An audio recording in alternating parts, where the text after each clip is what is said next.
to the haunted beard.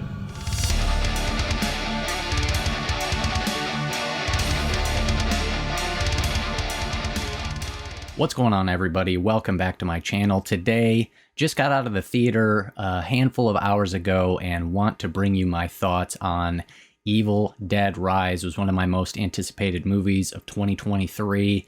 I've got some thoughts for you, so let's get into this thing. So I went into Evil Dead Rise just with some hopes of getting some insane, over-the-top blood, gore, and demon-related violence and carnage. And it pretty much met those expectations and satisfied that desire. And I had, overall, a pretty solid time with it.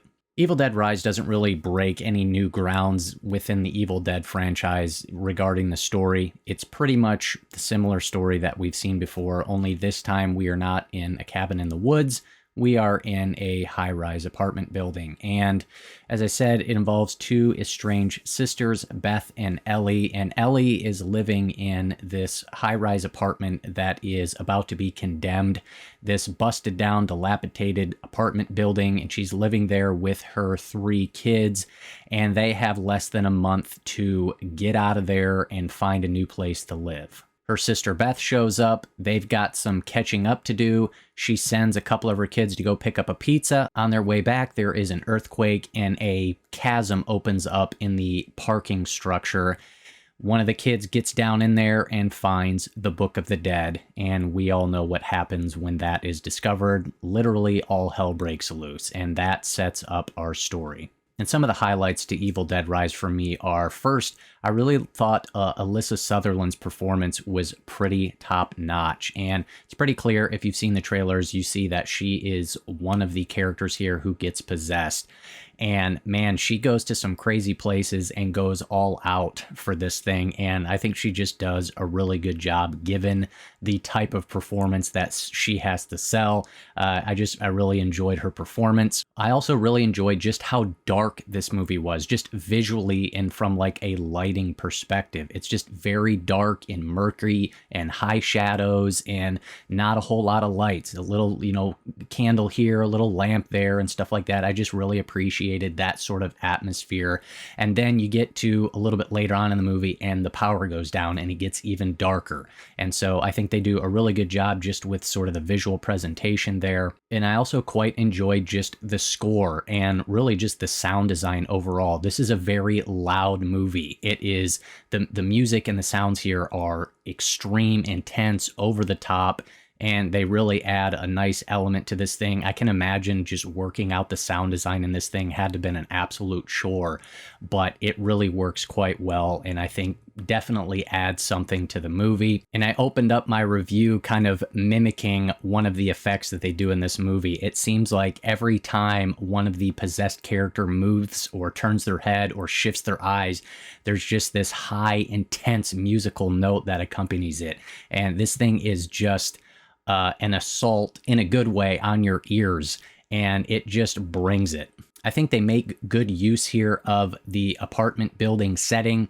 They provide kind of some good, parameters and roadblocks that keeps the characters confined in this one setting and really kind of does away with any sort of explanations or reasons why they would be able to escape. So they do a good job there.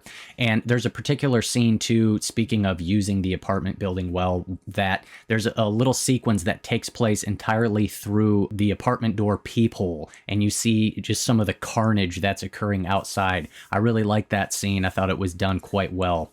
But if you're watching this review and if you have any interest in this movie, you want to know, yeah, but Jake, how is the horror?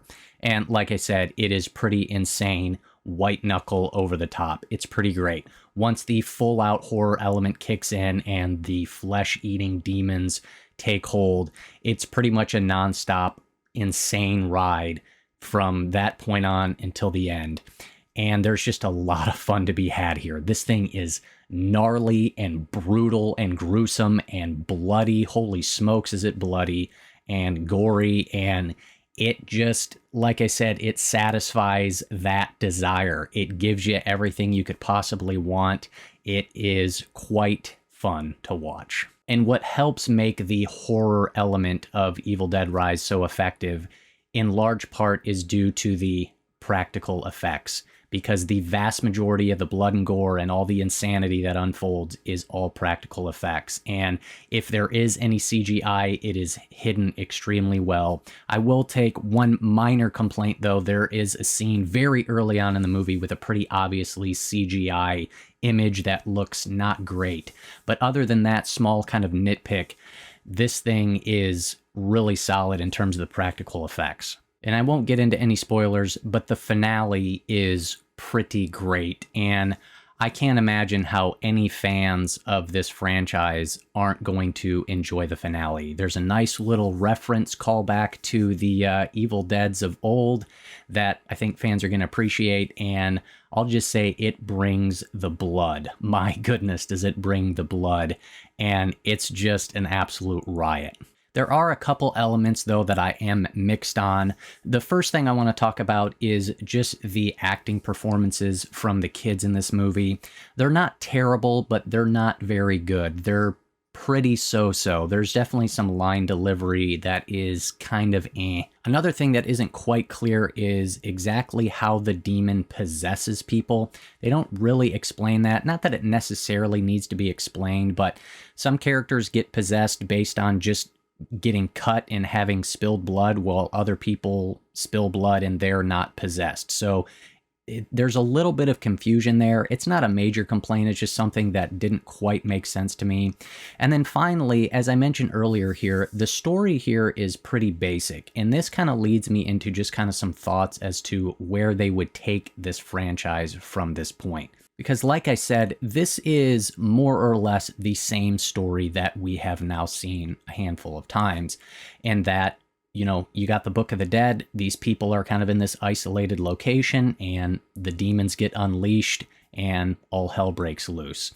And we've seen that before. We've seen it again now with Evil Dead Rise, although it does, you know, you get a new cast of characters. It changes location here a little bit. But if I'd be willing to put money on it, if I was a betting man, I would say that they're probably going to make another one of these, or maybe a couple more.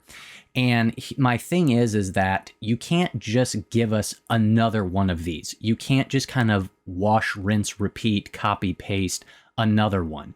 As much as I enjoyed this, if you're going to continue to make these, you've got to at least expand upon the world or the lore, or do something with the Book of the Dead. Maybe, you know, expand on it, come at it from a different angle, do something a little bit different. They give us a bit of a hint to maybe something that could be considered like an origin story or a possible prequel. I don't know if that's necessarily the way to go if they make another one of these, but I'm hoping that if they do make another one, they give us a little bit more to the story, kind of open it up a little bit more, and hopefully they don't just give us another kind of exact copy of what we've already seen. So I'd like to try to see them open it up and expand on it a little bit, do something a little bit different. But as it sits, look, I had quite a fun time with Evil Dead Rise. I think, you know, if you're just looking for the crazy, insane, demonic violence, you're going to be absolutely satisfied. I think fans of this series will be happy and fulfilled with it,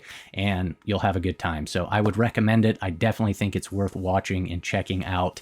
And like I said, I had a pretty solid time with it. So overall, I'm probably going to be a 7. I'll go 7.5 out of 10 for Evil Dead Rise. I think it's a pretty fun time. Those are my thoughts. Hit me up down below, though. Would love to hear your thoughts. Let me know how you liked it, what you liked about it. Also, too, if you think they're going to make another one, maybe what direction could they take? What could they maybe do a little bit different in a follow-up to this? So, love to hear from you.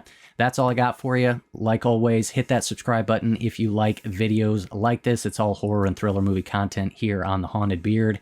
And I'll see you next time on The Haunted Beard.